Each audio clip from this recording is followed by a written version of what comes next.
Hello good evening. நீங்கள் பார்த்துட்டு இருக்குது ஹிடன் அனிமேஷன் சேனல் தான். ஸோ மறக்காம பாருங்க, முக்கியமாக சேனலை சப்ஸ்கிரைப் பண்ணுங்க. அது மட்டும் இல்லாமல் நீங்கள் போடுற ஒவ்வொரு லைக்குன்னு கமெண்ட் தான் என்னை வந்து மோட்டிவேட் பண்ணிட்டு இருக்கு. ஸோ மறக்காம அதுவுமே பண்ணுவீங்கன்னு நினைக்கிறேன். அது மட்டும் இல்லாமல் நீங்கள் போடுற சப்ஸ்கிரைபும் இல்லை ஷேரும் அதுவுமே மோட்டிவேட் பண்ணும். ஸோ முடிஞ்ச அவங்க ஃப்ரெண்ட்ஸுக்குமே இதை வந்து ஷேர் பண்ணி சப்ஸ்கிரைப் பண்ண பாருங்க.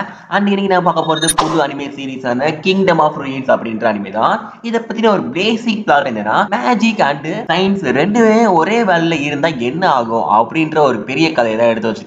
கிட்டத்தட்ட பாத்தீங்கன்னா அட்டாக் ஆன் டைட்டன்ஸ்க்கே டஃப் கொடுக்குற மாதிரி இந்த கதை போயிட்டு இருக்கு. மாங்கா படிச்சுட்டு பயங்கர கொடுமையா இருக்கு. ஏன்னா எந்த கேரக்டர் எப்ப சாகும்னு சொல்லவே முடியாது. கிட்டத்தட்ட சொல்ல போனோம்னா அட்டாக் ஆன் டைட்டன்ஸ் கதையை கொஞ்சம் மாத்தி மாடிஃபை பண்ணி வச்சிருப்பாங்க. பட் இருந்தாலும் பிளாட் வேற லெவல் இருக்கும். அந்த பிளாட் ட்விஸ்ட் சொல்லவே தேவையில்லை.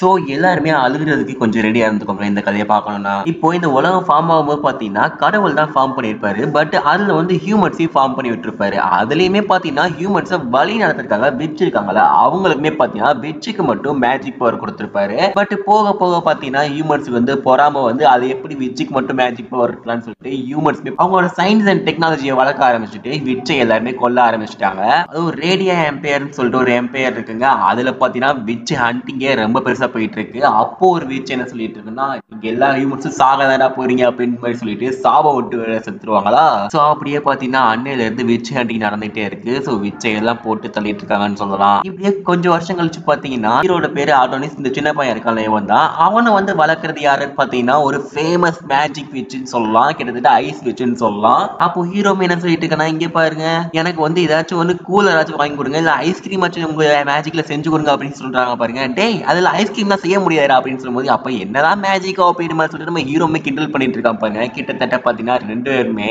ஒரு அம்மா பையன் மாதிரி தான் பண்ணிட்டு இருக்காங்க. அப்போ நம்ம ஹீரோ என்ன சொல்லிட்டு இருக்காங்க, இங்க பாருங்க மேப் எல்லாம் யூஸ் பண்றது பழைய டெக்னாலஜி. இப்ப நான் யூஸ் பண்ணிக்க பாருங்க ஸ்மார்ட் போன். இதுல மேப் எங்க இருக்கு கண்டுபிடிக்கலாம் அப்படின்னு மாதிரி சொல்லிட்டு இருக்கேன் பாருங்க. டேய் அதை யூஸ் பண்ணாதடா, அதை யூஸ் பண்ண நம்ம எங்க இருக்கு கண்டுபிடிச்சிருவாங்கடா அப்படின்னு சொல்லும்போது அதெல்லாம் கண்டுபிடிக்க வாய்ப்பே இல்லை, இதை நானே உருவாக்கினேன் அப்படின்ற மாதிரி சொல்லிட்டு இருக்கேன். ஆக்சுவலி பாத்தீங்கன்னா நம்ம ஹீரோ இருக்கால அவன் வந்து ஒரு நார்மல் ஹியூமன் தாங்க.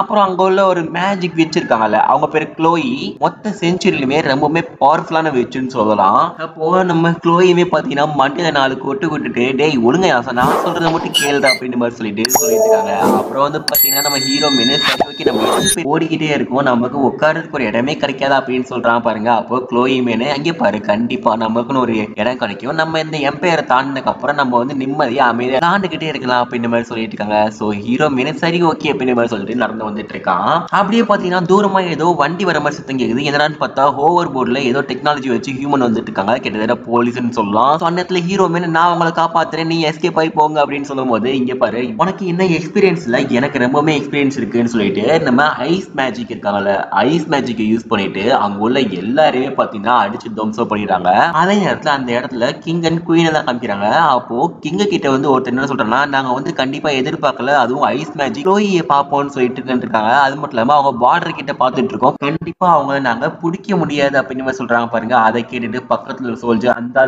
மூஞ்சிலே மிதிச்சிடுறான். அது மட்டும் இல்லாம என்ன தைரியம் இருந்தா ஏன் முன்னாடி இப்படி சொல்லிட்டு இருப்பேன், எனக்கு அந்த க்ளோயை வச்சு வேணும், அவன் எஸ்கேப் ஆக நான் விடவே மாட்டேன்டா அப்படின்ற மாதிரி சொல்லிட்டு இருக்காரு. நேரத்துல பாத்தீங்கன்னா க்ளோயி மொத்தமா அங்க வரல எல்லாரையும் பாத்தீங்கன்னா ஐஸோட ஐஸா கட்டி ஆக்கிட்டாங்கன்னு சொல்லலாம். அப்போ நம்ம ஹீரோவே செம கண்டாங்கன்னா, எதுக்கு என்னைய மட்டும் ஃபைட் பண்ண விட மாட்டீங்க, எதுக்கு என்னைய மட்டும் இப்படி வந்து உங்களை காப்பாற்ற விட மாட்டீங்க அப்படின்னு கேட்கும்போது அப்போ அந்த ஐஸ் மேட்ச் வீச்சுக்கு மேலே இங்கே பாரு உனக்கு வந்து எக்ஸ்பீரியன்ஸ் இல்லை அப்படின்னு சொல்றாங்க பாருங்க. எனக்கு வந்து எக்ஸ்பீரியன்ஸ் இல்லை அப்படின்னு சொல்லிட்டு நம்ம ஹீரோமே ஒரு பெரிய சுவாரஸ்யம் பண்றான். இந்த எக்ஸ்பீரியன்ஸ் போதாதா அப்படின்னு சொல்லும்போது இங்க பாரு நான் வந்து சொல்றதை மட்டும் கேளு, இல்லாட்டி நான் வந்து உண்மையில டென்ஷன் ஆயிடுறேன் அப்படின்னு சொல்றாங்க. பட் நம்ம ஹீரோ மேனே இங்க பாருங்க நான் வந்து ஹியூமன்னால தானே சண்டை போட மாட்டேங்க அப்படி தானே அப்படின்ற மாதிரி கேட்கும்போது நம்ம க்ளோய்க்குமே என்ன சொல்லுன்னு தெரியல. ஆக்சுவலி பாத்தீங்கன்னா க்ளோயி என்ன நினைச்சுட்டான், நம்ம செத்துட்டாலும் இவனை சண்டை போடாம விட்டா இவனை வந்து எங்கேயாச்சும் ஆர்பனேஜ் ஹோம்லாச்சும் வச்சு வளர்ப்பாங்க அப்படின்றதுனாலதான் ஹியூமன் சண்டையை வந்து ஆரம்பிக்க மாட்டாங்க. ஆணையத்துல பாத்தீங்கன்னா அங்க உள்ள ஒரு மிஷின் வந்து எது ஆக்டிவேட் ஆகுது. என்னடான்னு பார்த்தா நம்ம க்ளோயிக்கு தெரிஞ்சே போச்சு, என்னடா இது நம்மள வந்து சம்மனிங் பண்றாங்களா அப்படின்னு சொல்லிட்டு. அது மட்டும் இல்லாம இது வந்து மேஜிக் இல்ல, இது டெக்னாலஜி.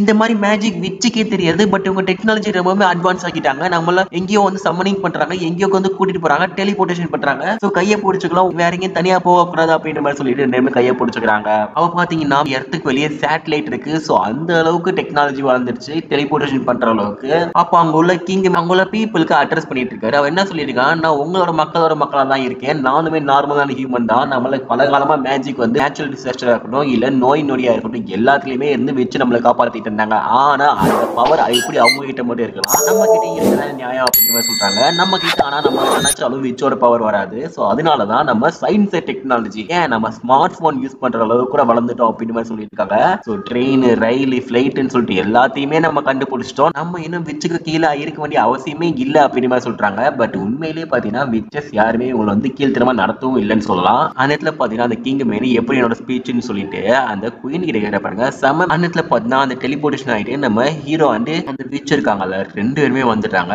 எல்லா மக்களுமே இருக்காங்க. அந்த இடத்துல எப்படியாச்சும் எஸ்கேப் ஆயிருக்கலோய், நான் வந்து ஒரு டைமை பை பண்ணி கொடுக்குறேன்னு சொல்லிட்டு நம்ம ஹீரோமே பாத்தீங்கன்னா அந்த கிங் அட்டாக் பண்ண போயிட்டு இருக்கான் பாருங்க. அந்த இடத்துல பாத்தீங்கன்னா பக்கத்துல ரெண்டு கார்ட்ஸ்மே நம்ம ஹீரோ அசால்ட்டா பிடிச்சிட்டானுங்க. அப்போ என்ன தைரியம் இருந்தா என் அப்ரண்டிஸ் மேல நீ வந்து கை வைப்பா அந்த பையனை வெட்டுற அப்படின்னு மாதிரி சொல்லிட்டு அந்த க்ளோயுமே பாத்தீங்கன்னா ஐஸ் மேஜிக் யூஸ் பண்றா. பட் உடனே பாத்தீங்கன்னா அவரோட மேஜிக் எல்லாமே நல்லிஃபை ஆயிருது. எப்படா போச்சு, என் மேஜிக் எங்க காணாம போச்சு அப்படின்னு சொல்லிட்டு பாருங்க. பார்த்தா இவங்க இருக்கிற இடத்துக்கு அப்படியே கீழே மேஜிக் நல்லிஃபை அப்படின்னு சொல்லிட்டு அந்த மிஷின் இருக்கு. இதை பார்த்துட்டு எல்லா ஹியூமன்ஸுமே சிரிக்க ஆரம்பிக்கிறாங்க. இனிமேல் விச்சுன்ற பேச்சுக்கே இடம் இல்லை அப்படின்னு மாதிரி சொல்லிட்டு அந்த கிங்குமே பாத்தீங்கன்னா க்ளோயை அவமானப்படுத்துறாரு. ட்ரெஸ்ஸை கிழிச்சு, அது மட்டும் இல்லாம எல்லாரும் முன்னாடியுமே இப்படி ட்ரெஸ்ஸை கிழிச்சு அவமானப்படுத்துறத நம்ம ஹீரோமே பார்த்துக்கிட்டு இருக்கான். எப்படி இருந்தா எங்க அம்மா இப்படி பண்ணும் அப்படின்னு சொல்லிட்டு. ஆக்சுவலி பார்த்தீங்கன்னா ஹீரோட ரியலான அம்மா இவங்க கிடையாது. அப்போ சில கேவலமான ஹியூமன்ஸ் இருப்பானுங்களா, அவங்க எல்லாம் பாத்தீங்கன்னா அந்த இடத்துலயே போட்டோ எடுக்க ஆரம்பிக்கிறானுங்க. சில பேர் வீடியோ கூட எடுக்க ஆரம்பிக்கிறாங்க. நம்ம ஹீரோமே நான் அவங்களை எல்லாருமே கொல்ல வேண்டாம் அப்படின்னு மாதிரி சொல்லிட்டு அந்த கிங்க கொல்ல வராம பாருங்க. அந்த இடத்துல பாத்தீங்கன்னா ஹீரோவால நகரவே முடியலன்னு சொல்லலாம். ஏன்னா அந்த காட்ஸ் வந்து நம்ம ஹீரோவை பிடிச்சி வச்சிருக்கானுங்க. அப்போ அந்த கிங்குமே என்ன சொல்லிட்டு இருக்கானா, முதல்ல அந்த பையனை போட்டு தரல கத்துக்கிட்டே இருக்காண்டா அப்படின்னு சொல்லிட்டு ஹீரோவை கொல்ல சொல்றானு பாருங்க. அப்போ அந்த விச்சுமே என்ன சொல்றான்னா, இங்க பாருங்க நான் அவளை வந்து என்ன வேணாலும் பேசுறேன், என்னை வேணா கொண்டுக்கோங்க, பட் அவன் வந்து ஒரு நார்மலான ஹியூமன் தான், உங்களை மாதிரி உள்ள ஹியூமன் தான், அவனுக்கு எதுக்குமே சம்மதமே இல்லை, நான் அவனை ஒரு ஸ்லேவ் மாதிரி தான் வளர்த்துக்கிட்டு இருந்தேன், அவனுக்கு எதுவுமே தெரியாது, அவனை வெட்டுருங்க அப்படின்ற மாதிரி சொல்லிட்டு இருக்காங்க. அவனை நான் ரொம்பவுமே கொடுமைப்படுத்தி இருக்கேன், பட் நீங்க தானே ஹியூமன்ஸ், ஸோ நீங்க அவனை நல்லா பார்த்துக்கோங்க அப்படின்ற மாதிரி சொல்லிட்டு இருக்காங்க. அந்த இடத்துல பாத்தீங்கன்னா எம்பரர் மேனே நீ சொல்றதெல்லாம் கேட்கணும் எனக்கு அவசியமே கிடையாது, உன் கூட இருந்து யாரு இருந்தாலும் அவங்களை கொல்லாம வர மாட்டேன் அப்படின்னு மாதிரி சொல்லிட்டு எம்பரமே சொல்லிட்டு இருக்காரு. அண்ட் நீங்க என்ன வேணாலும் பண்ணிக்கோங்க, என்னை கொன்றுங்க அப்படின்ற மாதிரி சொல்லிட்டு விச்சுமே சொல்லிட்டு இருக்கா பாருங்க. சோ அதை கேட்டுட்டு அந்த எம்பரருமே நம்ம விச்சோட கண்ணு முன்னாடியே கண்ணை வச்சுக்கிட்டு தொட போறாரு. பட் அதே நேரத்துல பாத்தீங்கன்னா நம்ம ஹீரோமே அவன் குவில் எடுத்துட்டு எழுத வரான். ஆக்சுவலி பாத்தீங்கன்னா இவன் ரியலான ஹியூமன்னாலும் இவன் வந்து விச்சோட அப்ரண்டிஸ்னால அந்த க்ளோயி வந்து பவர்ஃபுல்லான விச்சுனால நம்ம ஹீரோக்கு வந்து மேஜிக் வந்து சொல்லி கொடுத்துப்பா, ரிட்டர்னிங் மேஜிக். நம்ம ஹீரோமே எழுதி பாக்குறான். பட் என்ன எழுதினாலும் அது வந்து வரவே மாட்டேங்குதுன்னு சொல்லலாம். ஏன்னா இந்த இடத்துல உள்ள மேஜிக் நல்லிஃபை மிஷின் இருக்கனால மேஜிக் இந்த இடத்துல ஒர்க் ஆகாது. அப்போ ஹீரோமே பழசை யோசிச்சு பாக்குறான். என்னன்னு பார்த்தா நம்ம ஹீரோ வந்து எங்கேயோ அனாதையா இருந்துட்டு இருக்கும்போது இந்த க்ளோயி தான் எடுத்து வளர்த்துட்டு இருப்பாங்க. அண்ட் சாப்பாடு முதற்கொண்டு எல்லாத்தையுமே பாத்தீங்கன்னா அந்த க்ளோயி தான் கொடுத்துருப்பாங்க.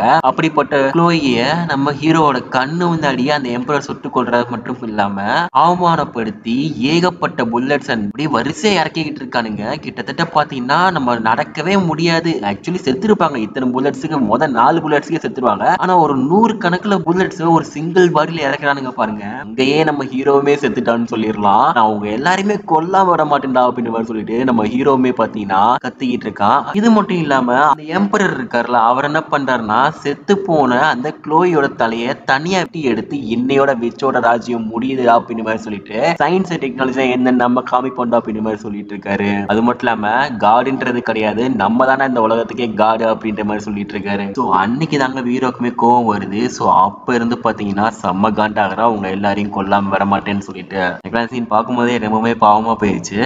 சரி என்ன பண்றது, அதுக்காக பார்த்தேன் ஆகணும். இப்போ அப்படியே பாத்தீங்கன்னா 10 வருஷம் கழிச்சு காமிக்கிறாங்க. 10 வருஷம் கழிச்சு ஒரு ஸ்லேவ் கேம்ப் மாதிரி இருக்கு. அந்த ஸ்லேவ் கேம்ப்ல பாத்தீங்கன்னா 2 பேருமே பிரெட்டுக்கு சண்டை போட்டு இருக்கும்போது அங்கிட்ட இருந்து ஒரு டோரக்கா அப்படின்னு சொல்லிட்டு ஒரு பிங்க் கலர் பொண்ணு இருக்குல்ல, அந்த பொண்ணு வந்து பாத்தீங்கன்னா ஒரு பிரெட்டை கொடுத்துறேன், நாங்க ஏன் பிரெட்டை வச்சுக்கோம் அப்படின்னு சொல்லிட்டு. அப்ப பக்கத்துல இன்னொரு பொண்ணு என்ன சொல்லிட்டு இருக்குன்னா, ஏமா எல்லாத்தையுமே இப்படி தான தர்மம் பண்ணிட்டு இருந்தா நீ என்ன பண்ணிட்டு இருக்க, நம்ம இருக்கிற ஸ்லேவ் கேம்ப் அப்படின்னு சொல்லும் போது எனக்கு ஒன்னும் பெரிய பிரச்சனை இல்லை, எனக்கு வந்து ஃபுல் அண்ட் ஃபுல் எனர்ஜி இருக்குன்னு சொல்லிட்டு அந்த டோரக்கா சொல்லிட்டு இருக்கு. அப்புறம் வந்து பாத்தீங்கன்னா 2 பேரும் பேசிட்டு இருக்கா பாருங்க. அது மட்டும் இல்லாம அப்ப பக்கத்துல உள்ள பொண்ணு என்ன சொல்லிட்டா, விச்ச எல்லாமே கொண்டுட்டா நம்மளோட வாழ்வாதாரமே நல்லா இருக்குன்னு சொன்னாங்க. ஆனா இப்ப என்னமோ எல்லா இடத்துலயும் வாரு எம்பையர் ஸ்டேட் அப்படின்னு சொல்லிட்டு எல்லாத்தையுமே தனித்தனியா பிரிக்கிறாங்க. சயின்ஸ் எவ்வளவுதான் வளர்ந்தாலும் நம்ம ஹியூமன்ஸ் மட்டும் ஏன் நிம்மதியா இருக்க மாட்டேங்கும், நமக்கு அமைதியான வாழ்க்கையை கிடைக்காதா அப்படின்னு மாதிரி சொல்லிட்டு அழுதுட்டு இருக்கு பாருங்க. அப்போ இந்த டோரக்காவை மேலே கவலைப்படாத அப்படின்ற மாதிரி சொல்லிட்டு ஏதோ பப்பட்டை வச்சு காமிச்சிட்டு இருக்கான். உனக்கு எப்படி அந்த பப்பட்லாம் கிடைச்சு அப்படின்னு கேட்டா, நான் என் பாக்கெட்டுக்குள்ள வச்சுக்கிட்டேன் அப்படின்ற மாதிரி சொல்லியிருக்கா. இப்போ பாத்தீங்கன்னா அங்க உள்ள 2 ஆபீசர் வந்து நம்பர் 218 எங்க இருக்கா அப்படின்னு மாதிரி கூப்பிடாம பாருங்க.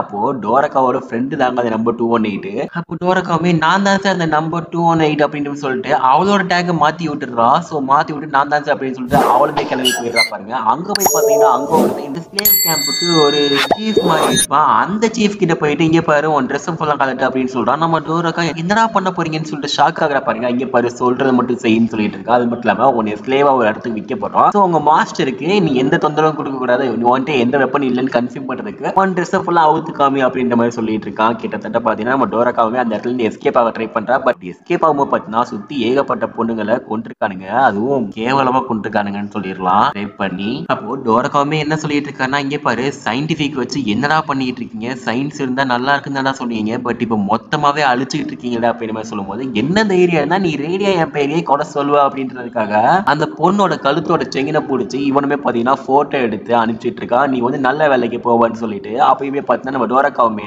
அந்த சீஃபோட கையை கடிச்சு அங்கிருந்து எஸ்கேப் ஆயிடுறா. அது மட்டும் இல்லாம அந்த சீஃபோட போனையுமே பாத்தீங்கன்னா எடுத்துட்டு போயிடுறா. அப்போ ஓபன் பண்ணு செல்ல ஓபன் பண்ணுன்னு சொல்லிட்டு அவளோட வாய்ஸ்ல சொல்றா பாருங்க. பட் வாய்ஸ் கமெண்ட் ஒர்க் ஆக மாட்டேங்குது. ஒரிஜினல் வாய்ஸ் கமெண்ட் வேணும் அப்படின்னு சொல்லிட்டு இருக்கு. சோ அதனால பாத்தீங்கன்னா நம்ம டோரக்காவுக்குமே மிமிக்ரி நல்லா தெரியும். ஏன்னா மிமிக்ரி அந்த ஆல்ரெடி பண்ணிருப்பாரு. சோ மிமிக்ரி நல்லா தெரியுதுனால அவளுமே மிமிக்ரி பண்ணி செல்ல ஓபன் பண்ண வச்சிடறா. சோ எல்லா செல்லுமே ஓபன் ஆயிருது. எல்லாருமே பாத்தீங்கன்னா எஸ்கேப் ஆக ட்ரை பண்ணிட்டு இருக்காங்க எல்லா ஸ்லேவுமே.